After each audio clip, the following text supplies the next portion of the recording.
This weekend, Europe's skies turned hostile. Drones forced airports to shut down, hovered over military bases, and buzzed critical infrastructure. Officials suspect Russia, calling it hybrid warfare designed to spread fear and chaos. We'll dig into the saga of the mysterious drones.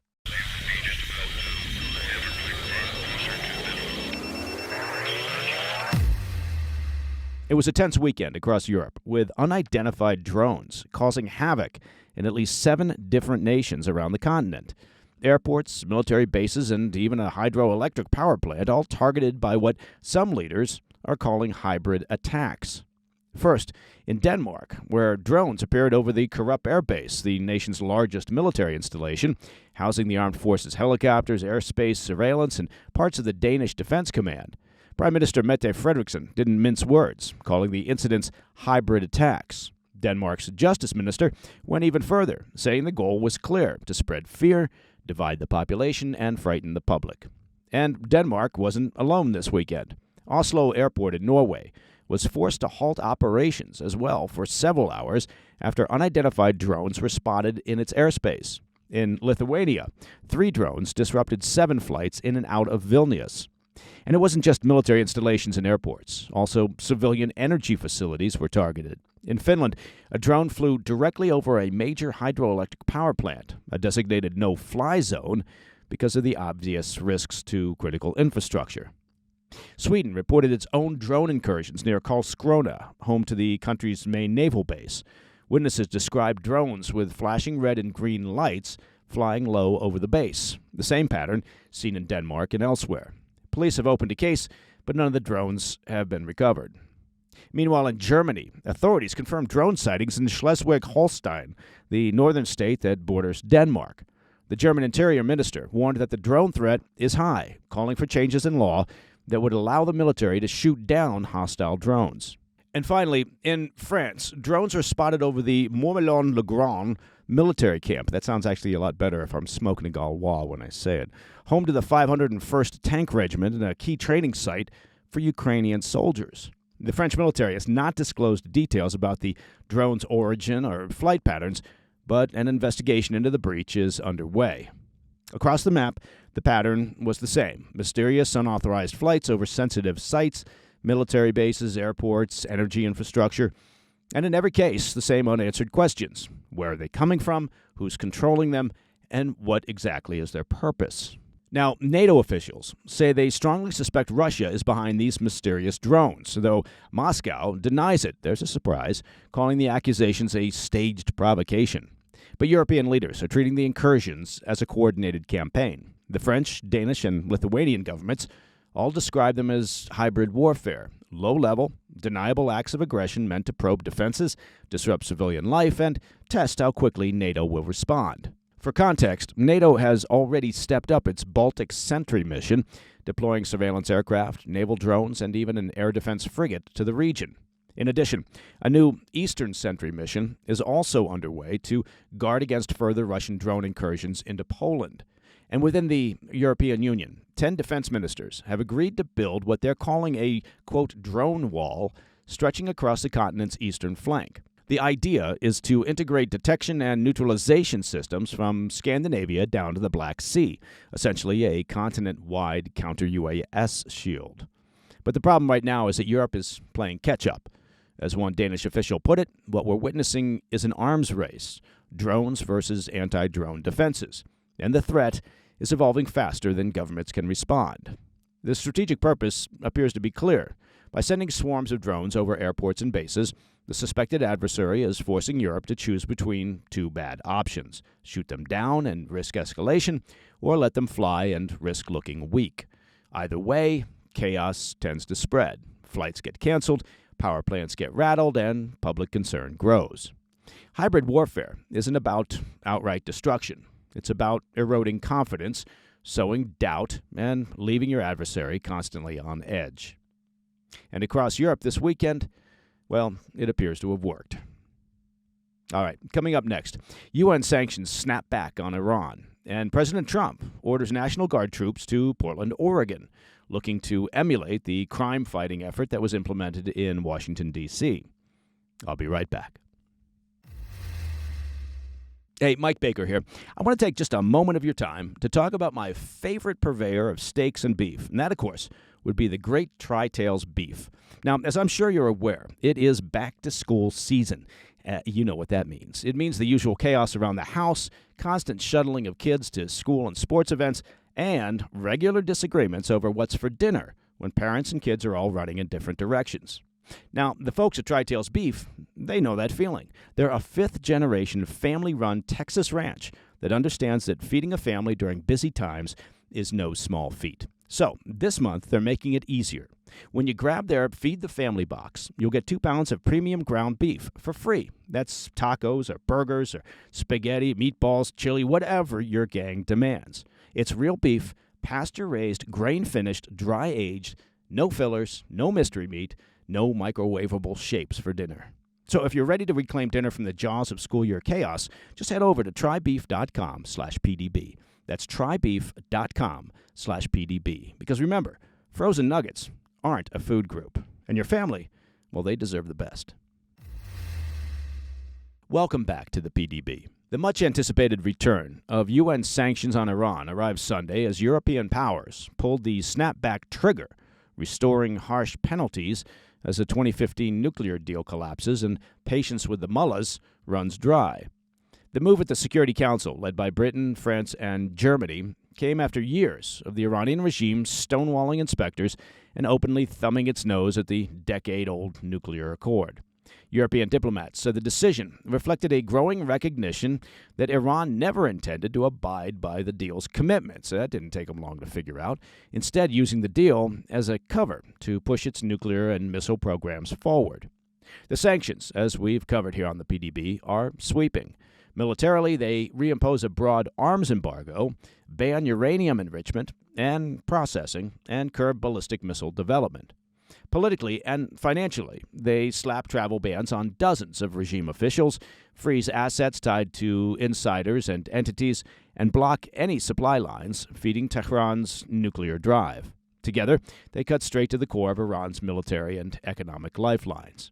These measures revive Security Council resolutions first adopted between 2006 and 2010, effectively dismantling the remnants of that Joint Comprehensive Plan of Action, the JCPOA, once signed by Iran, the Europeans, Washington, Russia, and China. As our regular PDB listeners will recall, Western diplomats had offered Tehran a 6-month off-ramp to restore international inspector access and scale back enrichment. Instead, the Islamic regime doubled down, stockpiling uranium and hardening its nuclear sites. And the snapback mechanism wasn't without drama. In an 11th-hour effort, Iran's allies, Russia and China, tried to buy the regime more time, floating a proposal to delay the snapback sanctions until April. But it failed to win traction at the Security Council, triggering the sanctions. Moscow's top diplomat, Sergei Lavrov, blasted the snapback trigger as, quote, unlawful. And this is from the country that invaded Ukraine and has been waging war for the past 3 years. But the optics told a different story. With Europe, Washington, and much of the West aligned, Iran's listed defenders only underscored the mullah's growing isolation. Still, European leaders were careful to stress that diplomacy isn't completely dead. In a joint statement, Britain, France, and Germany insisted the sanctions were, quote, not the end of diplomacy, and urged Iran to, quote, return to compliance. According to EU Foreign Policy Chief Kaja Kallas, she vowed enforcement of the snapback mechanism would begin, quote, without delay. In Washington, Secretary of State Marco Rubio backed the snapback, stressing that President Trump has made clear that sanctions must be enforced, quote, immediately, though he noted the U.S. would engage in talks if Tehran negotiates in good faith. Inside the Islamic regime, leaders struck a predictably defiant tone. President Masoud Pezeshkian said Iran would remain a member of the Nuclear Non-Proliferation Treaty, brushing off claims that the regime seeks nuclear weapons, even as Tehran's enrichment levels have long exceeded civilian thresholds. Iran's foreign ministry ridiculed the snapback as, quote, legally baseless and unjustifiable, dismissing Western coverage as an invented, quote, monster to frighten the Iranian people. Foreign Minister Abbas Araghchi likewise tried to downplay the sanctions as exaggerated threats meant to extract concessions. But the regime's bluster collides with economic reality. The Iranian currency, the rial, slid to a record low over the weekend, hammered by the combined weight of the new UN penalties and existing U.S. sanctions that date back to Trump's 2018 exit from that JCPOA deal. Meanwhile, Iran's parliamentary speaker threatened, quote, serious reciprocal action against Britain, France, and Germany. But the reality is Tehran's retaliatory toolbox looks increasingly bare, given its depleted missile supply, limited economic leverage, and the still unknown state of its nuclear sites. Okay, turning to the U.S., President Trump announced that he plans to send troops to Portland, Oregon, intensifying his administration's crackdown on crime in a city that he's long branded as lawless. The president said over the weekend that he directed Secretary of War Pete Hegseth to, quote, provide all necessary troops to secure federal facilities and restore order, warning the mission will have authority to use, quote, full force if necessary. In a post to Truth Social, Trump went even further, describing Portland as, quote, war-ravaged, and claiming immigration enforcement sites were under siege by Antifa and, quote, other domestic terrorists. Trump's fixation on Portland is nothing new. For years, the president has used the city as a prime example of what he calls democratic mismanagement.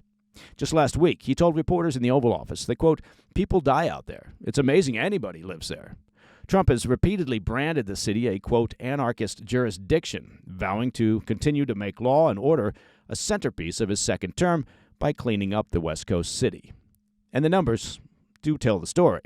Portland's violent crime rate sits at 720 incidents per 100,000 residents, far above the national average, while its property crime rate ranks second among major U.S. cities at 30 per 100 residents, only behind Memphis, and that's another city that Trump has authorized federal troop deployment for. This year, Portland is on pace to match 2024's highs in both violence and theft. Pentagon officials admit they were blindsided by Trump's announcement. They had no immediate clarity on whether National Guard or active duty troops would be used. Still, Pentagon spokesman Sean Parnell stressed readiness, saying that the Department of War would, quote, stand ready to mobilize U.S. military personnel and support DHS operations in Portland at the president's direction. Oregon Democrats, unsurprisingly, lashed out. Governor Tina Kotek called the looming deployment, quote, inconceivable, and dismissed Trump's description of the city as war-ravaged. Kotek said she told the president directly there was no insurrection in Portland. Trump's reply reportedly was, quote, well, let's keep talking. Kotek added that she's exploring legal options with the state attorney general to resist Trump's order. Portland's mayor warned a troop presence would, quote, harm commerce and prosperity, and pledged to sign a joint statement with regional mayors to announce what he labeled an occupation. Now, as an aside, I travel to Portland fairly regularly for business. I had family there as well. And the truth is that what's harmed commerce and prosperity in that once great city is the crime, no consequences for bad behavior, homelessness, and poor city management. That's what has hurt Portland's commerce and prosperity. For Trump, Portland is another battlefront in his wider crackdown on crime. In Washington, D.C., his surge of federal law enforcement drew rare bipartisan credit for reducing crime. In Memphis, Republican Governor Bill Lee welcomed the deployment, which is set to begin this week. So with Portland's crime rate among the worst in the nation, Trump is once again betting that federal troops on the street will spotlight Democratic failure on public safety and bolster his message that law and order can only be restored through stronger federal action. Well, that, of course, and also city management that understands that their primary responsibility is ensuring the safety of their residents. All right, coming up next in today's Back of the Brief, Tony Blair, the former British Prime Minister, remember him, is being discussed as the possible head of a post-war governing authority in Gaza. More on that when we come back. Hey, Mike Baker here. Let me ask you a question about protecting your hard-earned assets. Now, when you hear about inflation worries, or when you see that the national debt in the U.S. is over $37 trillion, or you just look around and see all the global uncertainty, do you ever think to yourself, maybe now would be a good time to buy some gold? Well, that would be a logical thought. You see, whether as a hedge against inflation or peace of mind during global instability or just for sensible diversification, gold has always been seen as a safe haven. And the Birch Gold Group believes that every American should own physical gold. So they've created something special. Until the end of this month, until September 30th, which is right around the corner, if you're a first-time gold buyer, Birch Gold is offering a rebate of up to $10,000 in free metals on qualifying purchases. To claim eligibility and start the process, just request an information kit. Text PDB to 989-898. And Birch Gold can help you roll an existing IRA or 401k into an IRA in gold, and you'll still be eligible for a rebate and free metals of up to $10,000. Find out why tens of thousands of happy customers trust the Birch Gold Group, and make right now the time to decide if gold is right for you. And, of course, take advantage of a rebate up to $10,000 when you buy by September 30th. Text PDB to 989-898. Claim your eligibility and get your free information kit. Again, text PDB to 989-898. In today's Back of the Brief, former UK Prime Minister Tony Blair has re-emerged on the world stage, this time as the frontrunner to lead a post-war transitional authority in Gaza. That's an idea reportedly carrying the White House's blessing. According to reports in The Economist and Israeli media, Blair is being floated to lead what's dubbed the Gaza International Transitional Authority. That's a mouthful. It's a UN-mandated body backed by Gulf states that would serve as Gaza's, quote, supreme political and legal authority for up to 5 years before handing the reins to the Palestinians. The design borrows from precedent. Modeled on UN-backed administrations in East Timor and Kosovo, the authority would first operate out of Egypt and then move into Gaza alongside a multinational force once conditions in the enclave stabilize. Blair's office acknowledged his role in discussions but stressed he would not support any plan that displaced Palestinians. Back in August, Blair joined a White House session with President Trump to hash out Gaza's future, a meeting U.S. Middle East envoy Steve Witkoff later praised as, quote, very comprehensive, though he declined to further elaborate. The proposal arrives amid a crowded field of competing ideas for the enclave. Back in February, Trump toyed with the idea of a long-term U.S. ownership of Gaza and an idea to recast the Strip into the, quote, Riviera of the Middle East. By March, Arab states countered with a reconstruction plan led by independent Palestinian experts, warmly received by Hamas, that's always a problem, and the Palestinian Authority, but flatly rejected by Washington and Jerusalem. Then in July came the New York Declaration, a France-Saudi initiative endorsed by a majority of the UN General Assembly, calling for a transitional committee under the Palestinian Authority's umbrella. So many competing ideas. But layered over these initiatives is Washington's latest blueprint. Just last week at the UN General Assembly, Trump and Witkoff unveiled the 21-point framework, hailed by Arab leaders as the most serious U.S. peace push to date. The plan outlines principles for ending the war, but left open the question of interim governance, making Blair's potential appointment one piece of a still complex puzzle. For Blair, this wouldn't be uncharted territory. After leaving office in 2007, he served on the Quartet of International Powers, the U.S., EU, Russia, and the UN, where he focused on Palestinian economic development as part of a broader two-state solution effort. And that, my friends, is the President's Daily Brief for Monday, the 29th of September. If you have any questions or comments, and I hope you do, please reach out to me at pdb@thefirsttv.com. And I hope you had the chance to catch our latest episode of the PDB Situation Report this weekend. Our guests included retired Lieutenant General Ben Hodges, former commanding officer of U.S. Army Europe, and Art Arthur from the Center for Immigration Studies. We covered a lot of turf. Now, you can catch that and past episodes on our YouTube channel at President's Daily Brief, and, of course, podcast platforms everywhere. Finally, if you love the PDB, and honestly, how could you not, consider becoming a premium member. You'll get every episode ad-free. Just visit pdbpremium.com. I'm Mike Baker. I'll be back later today with the PDB Afternoon Bulletin. Until then, stay informed, stay safe, stay cool. Hey, thanks for tuning in. If you enjoyed this video, don't forget to hit that like button and leave a comment, a really positive, nice, and kind comment. That would be appreciated. And if you're not already subscribed to our channel, make sure to subscribe and turn on notifications so you don't miss any of our daily updates.